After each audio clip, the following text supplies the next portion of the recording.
তোমার গালে ওই কালির দাগ কিসের? ওই যে তোমাদের সেকশনের অঙ্কন আছে না, কি করছো? তেমন কিছু না। তেমন কিছু না হোক, তুমি বলো কি করছো? আজকে স্কুল থেকে আসার সময় এই যে আপু, রাগ করে না তো, বাসায় গিয়ে মুখ ধুলে চলে যাবে। এখন আমি যাই। আচ্ছা তুমি সাবধানে যেও, আর কোনো ঝামেলা হলে আমার জানাও, ঠিক আছে? আচ্ছা। চল। কই? অঙ্কন রে মারতে। কেন, ও আবার কি করছে? ও রুহির গায়ে কলম দিয়ে দাগ দিছে। মানে ওর এত বড় সাহস করতে গা? চল, পরে না মারতে পারলে এখন আমার শান্তি হবে না ভাই। অঙ্কন দাঁড়া, কিসে?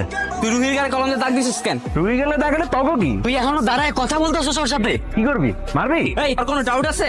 জানোস না নিজের নাকি কি করতে পারে? তারপর আমি ভয় পাই? তাও থাকলে মার। তুই ওর গালে কলম দিয়ে দাগ দেওয়ার সাহসটা কই পাইনি? খালি তো গালেই দাগ দিছি, আমি তো চাইছিলাম একটু টাচি করতে। পাল্টা তুই দাঁড়ায় আছিস এখনো, মার।